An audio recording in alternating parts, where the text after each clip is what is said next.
কেমন আছেন সকলে? আমি জাহিদুল ইসলাম আছি আপনাদের সাথে আজকে আর একটা টিউটোরিয়াল ভিডিও নিয়ে। আমাদের যারা বিশেষ করে অ্যাকাউন্টসের সাথে জড়িত তাদের একটা জিনিস খুবই গুরুত্বপূর্ণ থাকে, সেটা হচ্ছে ফি আইটেম ক্রিয়েট করা। একটা ফি আইটেম ক্রিয়েট করতে গেলে যে প্রবলেমগুলোর সম্মুখীন হতে হয়, যে অনেকগুলো অপশন আছে, এই অপশনগুলো কোনটা কেন কি কারণে ব্যবহার করব, এটা অনেকেরই মনে প্রশ্ন থাকে, একটু কনফিউশন ক্রিয়েট হয়। আজকে আমি চেষ্টা করব ফি আইটেম সংক্রান্ত সকল কনফিউশনগুলোকে একদম পরিপূর্ণভাবে ক্লিয়ার করে দিতে, যাতে আপনাদের নতুন করে ফি আইটেম ক্রিয়েটে কোনো ধরনের সমস্যা না হয়। কারণ যখনই একটা স্বচ্ছ অ্যাকাউন্ট, সুন্দর অ্যাকাউন্ট তৈরি করতে চাবেন, তখনই ফি আইটেমটা সঠিকভাবে তৈরি করতে হবে। তাহলে চলুন দেরি না করে শুরু করা যাক। চলে আসলাম আমাদের কম্পিউটার স্ক্রিনে। এখানে আপনারা যদি যখনই চাচ্ছেন ফি অ্যান্ড ডিউজের ভিতরে, এর ভিতরে গেলে আপনি দেখতে পাচ্ছেন একটা ফি আইটেম হেড। এই ফি আইটেম হেডের ভিতরে আমরা মূলত যেটা তৈরি করি, বিভিন্ন ধরনের আইটেমের হেড ক্রিয়েট করি, যেখান থেকে আমরা বিভিন্ন ধরনের পেমেন্ট নেই। হতে পারে সেটা টিউশন ফি, হতে পারে সেটা কোনো এক্সাম ফি, যে কোনো ধরনের ফি আমরা এখান থেকে নিতে পারি। এটা নেওয়ার জন্য আমাদের প্রথমে যেটা করতে হয় সেটা হচ্ছে অ্যাড ফি আইটেমে ক্লিক করব। ক্লিক করার পর এরকম একটা অপশন আসবে। প্রথমে একটা কোড, এটা ম্যান্ডেটরি দিতে হবে, কারণ আপনি আপনার প্রতিষ্ঠানের পছন্দ মতো যে কোনো কোড দিতে পারেন। ধরে নিলাম 1001 বলে একটা কোড দিলেন। কোড দেওয়ার পর আপনি এখানে আইটেমের নেম দিবেন। এখন ধরেন আমি এটা নিলাম একটা এক্সাম ফি। এক্সাম ফি, এক্সাম ফিটা কি আপনি সবসময় নেন, প্রতি মাসে নেন, না অকেশনাল নেন, সেটা একটু মাথায় রাখতে হবে। এখানে তারপরে যেটা অপশন আছে ফি ভার্সন বা মিডিয়াম ক্যাটাগরি, এখানে যদি আপনার একটা প্রতিষ্ঠানে Bangla version, English version, English medium 3 ক্যাটাগরির শিক্ষার্থী থাকে, তাহলে এখানে 3টা ক্যাটাগরি থাকবে। বাংলা ভার্সনের জন্য একটা পেমেন্টের অপশন হতে পারে, ইংলিশ ভার্সনের জন্য আলাদা হতে পারে, তাহলে সেই ক্ষেত্রে আমরা এটা সিলেক্ট করব। দেন আমাদের যেটা রয়েছে সেটা হচ্ছে ফি অ্যামাউন্ট টাইপ। এখানে দেখেন অনেকগুলো অপশন আছে। প্রথম অপশন যেটা ক্যাটাগরি বেসড। ক্যাটাগরি বেসড কেমন? ধরেন যে আপনার প্রতিষ্ঠানে 3 ধরনের ক্যাটাগরি শিক্ষার্থী আছে, রেসিডেন্সিয়াল, নন রেসিডেন্সিয়াল, আর একটা ধরেন যে টিউশন, বিকালবেলা টিউশন করে বা অন্য কিছু। এখন আপনি যেটা রেসিডেন্সিয়াল তার বেতন একরকম হতে পারে, নন রেসিডেন্সিয়াল আরেক রকম হতে পারে, বা ক্যাম্প পাবলিকগুলোতে যেটা হয় সেটা হচ্ছে সিভিল, নন সিভিল, আর্মি, তারপরে হচ্ছে আপনার স্টাফ, এরকম ক্যাটাগরি হতে পারে। সেই ক্যাটাগরি বেসড আপনার ওই ক্যাটাগরির উপরে ভেরিয়েশন করা যায়। আরেকটা হচ্ছে জেন্ডার বেসড। যদি কখনো কোনো ফি নেন, যেই ফিটা হচ্ছে ছেলেদের জন্য এক রকম নেবেন, মেয়েদের জন্য আরেক রকম নেবেন, তাহলে সেক্ষেত্রে জেন্ডার বেসড। তারপরে student student old oblique new, এটা হচ্ছে আপনার বছর শেষে যখন কোনো ফি নিচ্ছেন, যে শিক্ষার্থীটা আপনার প্রতিষ্ঠানে পূর্ব থেকে আসছে, প্রমোশন হয়ে আসছে, এই শিক্ষার্থীটা কি আপনি নিবেন, নতুন যেটা ভর্তি হলো তার জন্য আলাদা নিবেন, সেই ক্ষেত্রে এটা হয়। এটা অনেক সময় দেখা যায় আইডি কার্ডের ক্ষেত্রে, যে ওল্ড স্টুডেন্টের আইডি কার্ডের পেমেন্ট নেওয়া হয় না, কিন্তু নতুন স্টুডেন্টরা ভর্তি হলে তাকে একটা আইডি কার্ডের পেমেন্ট দিতে হয়। সো এইরকম জায়গায় এটা। তারপরে science, group base science, business, arts, এগুলোর ক্ষেত্রে যে বিশেষ করে ল্যাব ফিটা, ল্যাব ফির ক্ষেত্রে এটা ব্যবহার করা হয়, যেখানে আপনার সায়েন্সের জন্য ল্যাব ফি একরকম হয়, বিজনেসের এবং আর্টসের জন্য আলাদা হতে পারে। সো এই ক্ষেত্রে এটা ব্যবহার করা হয়।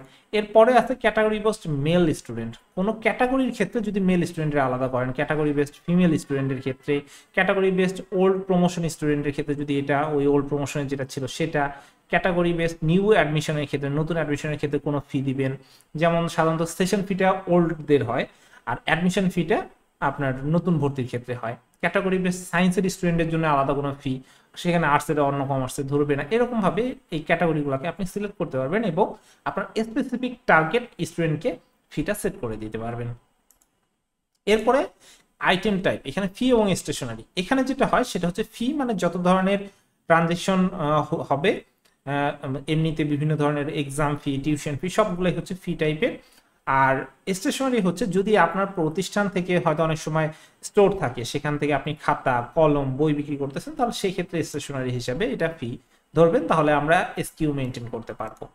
তারপরে ফি টাইপ, ফি টাইপটার ক্ষেত্রে টিউশন ফি বলতে যেটা আমরা মান্থলি ফি নিই সেটা টিউশন ফি, এবং ট্রান্সপোর্ট ফি বলতে যেটা আমরা ট্রান্সপোর্ট ফি নিব সেটা ট্রান্সপোর্ট ফি, হোস্টেল ফি হলে যেটা হোস্টেলের ফি নিব সেটা হোস্টেল ফি, আর কোচিং এবং ডে কেয়ার এটা কাস্টম ফি। মানে কি প্রত্যেকটা ধরেন স্টুডেন্টের আলাদা আলাদা ফি হতে পারে।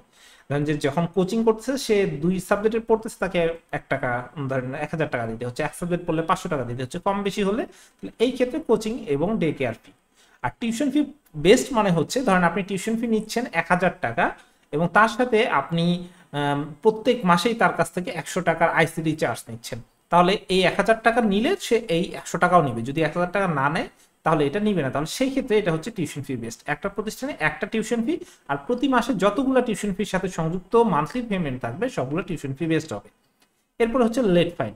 আপনি যদি লেট ফাইন ইন্ট্রোডিউস করেন যে 5 তারিখ, 10 তারিখ, 15 তারিখ, 20 তারিখের পর কোন লেট ফাইনের রুলস আছে সেটা অনুযায়ী ফাইনটা তৈরি হবে, তাহলে সেক্ষেত্রে লেট ফাইনটা ব্যবহার করব। আরেকটা হচ্ছে স্পেশাল ফি। এই স্পেশাল ফিটা হচ্ছে এটা কাস্টম ফি, এটাকে আমরা কাস্টম ফি বলে থাকি। এর মাধ্যমে আপনি এক্সেল ইম্পোর্ট করতে পারেন, যে ধরে ধরে একজন দুইজনকে আলাদা করে পেমেন্ট দিবেন, তাহলে সেক্ষেত্রে এটা যখন আপনি এটা সেট আপ করে ফেললেন, তার পরবর্তীতে আছে ক্লাস ক্যাটাগরি। এটার হচ্ছে যদি স্কুলের শিক্ষার্থীদের জন্য আপনি এই ফি আইটেমটা ক্রিয়েট করেন তাহলে স্কুল দিয়ে দিলেন, কলেজ হলে কলেজ দিয়ে দিলেন, আর যদি না হয় জেনারেল দিলে প্রত্যেকের স্কুল কলেজ সবার কাছেই যাবে।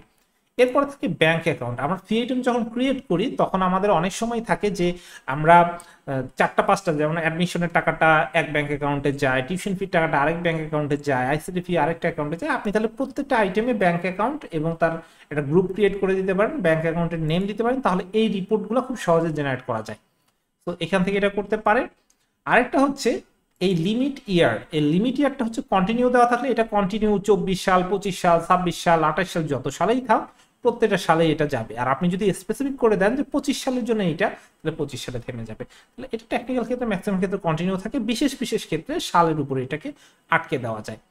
আরেকটা হচ্ছে এক্সেপ্ট ক্লাস। এক্সেপ্ট ক্লাসটা হচ্ছে আপনার এইটা, যেটা হচ্ছে আপনার বিভিন্ন ধরনের অনেক সময় দেখা গেল যে এই ক্লাসটা ব্যতিরিকে 10টা ক্লাস আছে, তার মধ্যে একটা ক্লাস আছে যে ক্লাসটাকে বাদ দিয়ে বাকি সবাই এই ফিটার আওতায় আসবে, তাহলে এই রকম ক্ষেত্রে আমরা এটা ব্যবহার করে থাকি। আরেকটা জিনিস আছে এখানে দেখেন, fee effective, fee valid up to. এইটা সাধারণত কখনোই ব্যবহার করবেন না, একান্ত বিশেষ ক্ষেত্রে যদি মনে হয় যে ব্যবহারের প্রয়োজন হয় তখন আমাদের সাথে যোগাযোগ করবেন, আমরা সেট আপ করে দিব।